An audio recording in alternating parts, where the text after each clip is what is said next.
Okey, Assalamualaikum warahmatullahi wabarakatuh dan selamat sejahtera. So, kita sambung lagi dengan perbincangan masih lagi pada boiling point.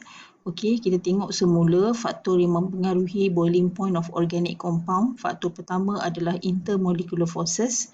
Faktor yang kedua kita kena consider adalah molecular weight. Sebenarnya molecular weight ni faktor utama cuma dia kalau dia hampir sama molecular weight tu kita tengok pada intermolecular forces. Dan faktor yang ketiga adalah surface area. Okey, kita tengok contoh berikutnya. Arrange the following compound in order of increasing boiling point. Kita ada butanoic acid, 1-butanol, butanamin dan butin.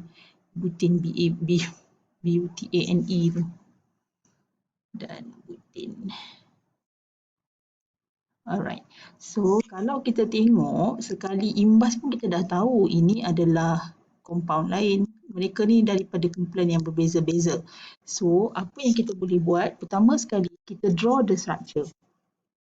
This is butanoic acid.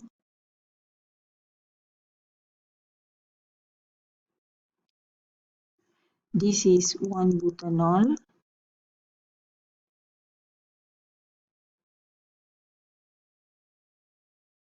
This is butanamin, 1-butanamin.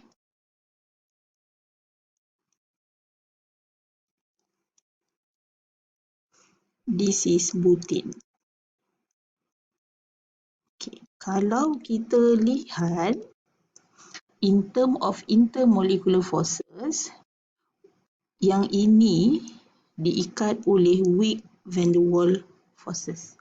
Lagi tiga ni oleh kerana ada H yang berikat dengan bond antara molekul dengan molekul, mereka bertiga ni diikat oleh hydrogen bond. Tapi seperti mana yang kita tahu, hydrogen bond ni pun ada berbagai-bagai. Okay, so kita tengok cara menjawab. Butanoic acid, 1-butanol and butanamin bonded by strong hydrogen bond. Okay, maknanya antara molekul dia dengan molekul 1-butanoic acid dengan 1-butanoic acid yang lain diikat dengan hydrogen bond. While butane bonded by weak van der Waals forces. Thus, butane has the lowest boiling point. Okay, untuk butane kita dah ada point dia. Kerana dia diikat oleh weak van der Waals forces.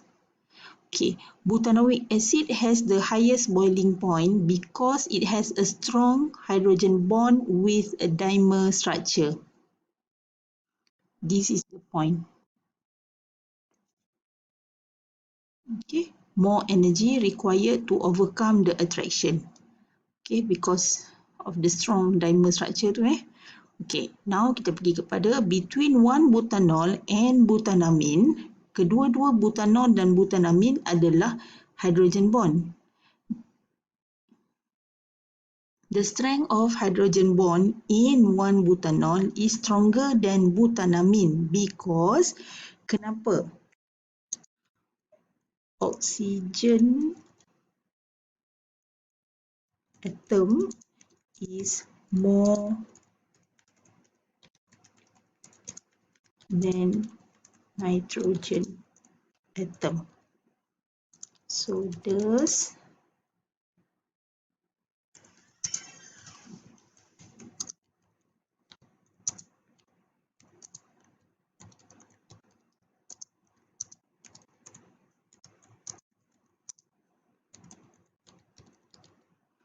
okay, so kita dah ada yang paling rendah. Yang paling rendah adalah butin. Dan yang paling tinggi kita ada butanoic acid. Siapa nak duduk kat tengah-tengah ni? Yang tengah-tengah ni adalah antara 1-butanol atau butanamin. Tapi kita kata 1-butanol lebih tinggi. So 1-butanol dan yang rendah butanamin. So this is how we arrange the compound in order of increasing boiling point. Okay, so yang berbeza sedikit adalah point bagi yang ini.